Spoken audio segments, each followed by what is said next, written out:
Hi friends, അജിന്ത്യ Prasad family വ്ളോഗിലേക്ക് എല്ലാവർക്കും സ്വാഗതം. ഇന്ന് ഏറ്റവും ലേറ്റായി ഞാൻ അരിയൊക്കെ വെന്ത് അരിയുടെ കുക്കറൊക്കെ ചൂളമടിച്ച് പറക്കുന്ന പറഞ്ഞോണം ചൂളമടിച്ചുകൊണ്ട് ഇങ്ങനെ ഇരിക്കുന്നുണ്ട്. അപ്പം ഇന്നങ്ങനെ എടുത്തപ്പോഴേ എപ്പോഴും ഭയങ്കര തിരക്കിരിക്കുന്ന സമയത്ത് ഈ പാത്രം, നമ്മുടെ നോൺ സ്റ്റിക്ക് പാത്രം കഴുകി കഴിഞ്ഞൊന്ന് തുടച്ചൊക്കെ വെക്കേണ്ടതാണ്. ഞാനാണെങ്കിൽ തുടയ്ക്കാനായിട്ട് വിട്ടുപോയിടോ, ഇങ്ങനെ അങ്ങോട്ട് കഴുകി എവിടെയോ വെച്ചു. അപ്പൊ ഇങ്ങനെ സ്റ്റാൻഡിലേക്ക് ഇങ്ങനെ എടുത്തു വെച്ചു. പിന്നെ ഇത് എടുത്ത് വൃത്തിയാക്കി കഴുകി തുടച്ച് എടുത്ത് എത്രയോ പ്രാവശ്യം കഴുകി പിന്നെയും തുടച്ച് എടുത്തിട്ടാണ് നമ്മൾ ഈ പാത്രം ഇപ്പൊ യൂസ് ചെയ്യുന്നത്. അപ്പൊ അങ്ങനെയൊക്കെ എന്നും ഓരോ കാലത്തും ഓരോ അബദ്ധങ്ങളാണ് എനിക്ക്.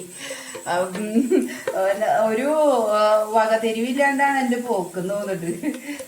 അങ്ങനെയാണ് എൻ്റെ ഇത്. അപ്പൊ വഴച്ചെടുത്തു. അപ്പൊ എനിക്ക് അറിയില്ലായിരുന്നു നോൺ സ്റ്റിക്ക് പാത്രങ്ങൾ കഴുകി തുടച്ചൊക്കെ വെക്കണം. എല്ലാ പാത്രങ്ങളും അങ്ങനെ തന്നെ തുടച്ച് വെക്കണം. കഴുകി കഴിഞ്ഞ് ഞാനാണെങ്കിൽ എല്ലാം അങ്ങനെ കൂട്ടി വെക്കും. പിന്നെ പെട്ടെന്ന് അങ്ങനെ എടുത്തോണ്ട് പോയി വെച്ചു.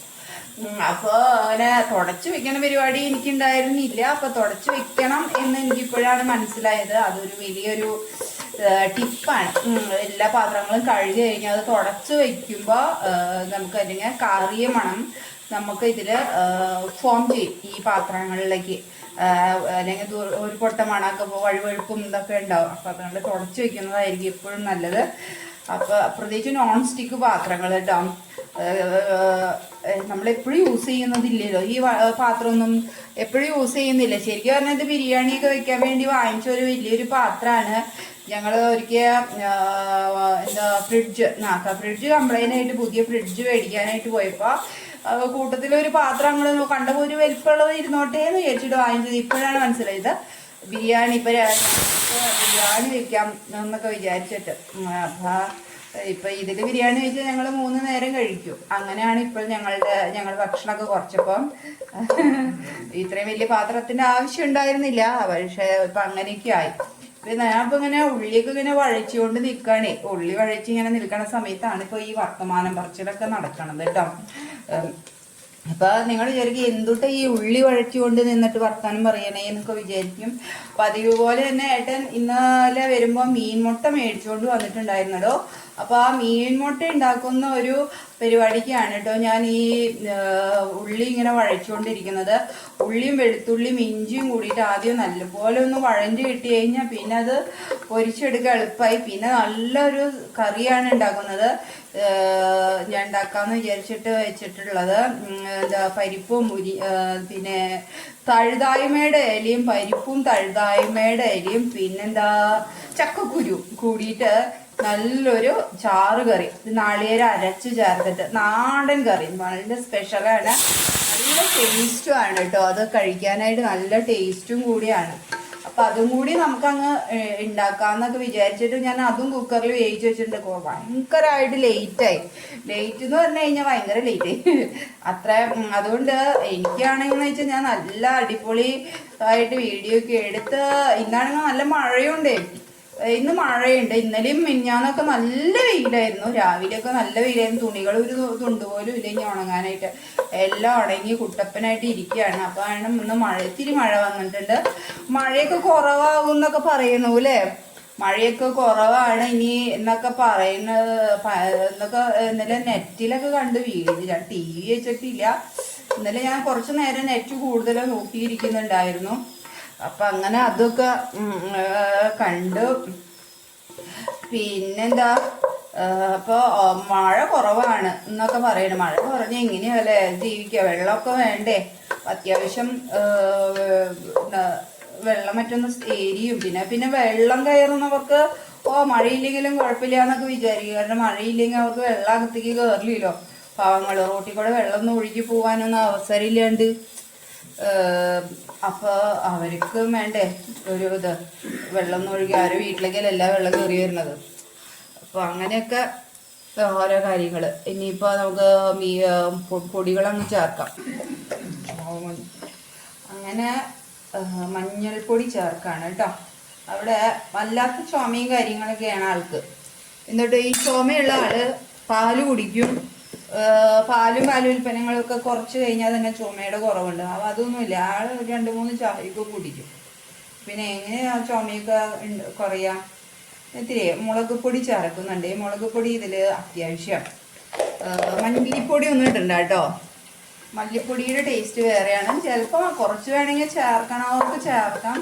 നമ്മൾ ഈ മുട്ട കുത്തി വരിക്കുമ്പോൾ മല്ലിപ്പൊടി അധികം ചേർക്കാറില്ല. ഞാൻ ഇത് ഒരു തവണ ഞാൻ കാണിച്ചിട്ടുള്ളതാണ് കേട്ടോ. പിന്നെ പലതരത്തിൽ വയ്ക്കും. അപ്പം അതിൻ്റെയൊക്കെ ഒരു ഇത് കണ്ടോട്ടെ എന്ന് വെച്ചിട്ടാണ് ഞാനിങ്ങനെ പറഞ്ഞത്. ഏട്ടൻ്റെ വാർത്തകളൊക്കെ ഒന്ന് കുറച്ചിട്ടാണ് ഇപ്പം ഞാൻ ഇപ്പോൾ ഈ പരിപാടിക്ക് ഇരിക്കണത്. വെക്കല്ലേ, ടി വി മ്യൂട്ട് ചെയ്യേ പറഞ്ഞിട്ട്. അപ്പം ആൾക്ക് ഇതിൻ്റെ ഒരു പരിപാടികൾ വെച്ചിട്ടാണ് ആളിരിക്കണത്. അപ്പം അങ്ങനെയാണ് നമ്മളുടെയൊക്കെ ഓരോ കാര്യങ്ങൾ നടക്കണത്. ഇങ്ങനെ തന്നെ അത് ഇതിങ്ങനെ കെടുക്കണം.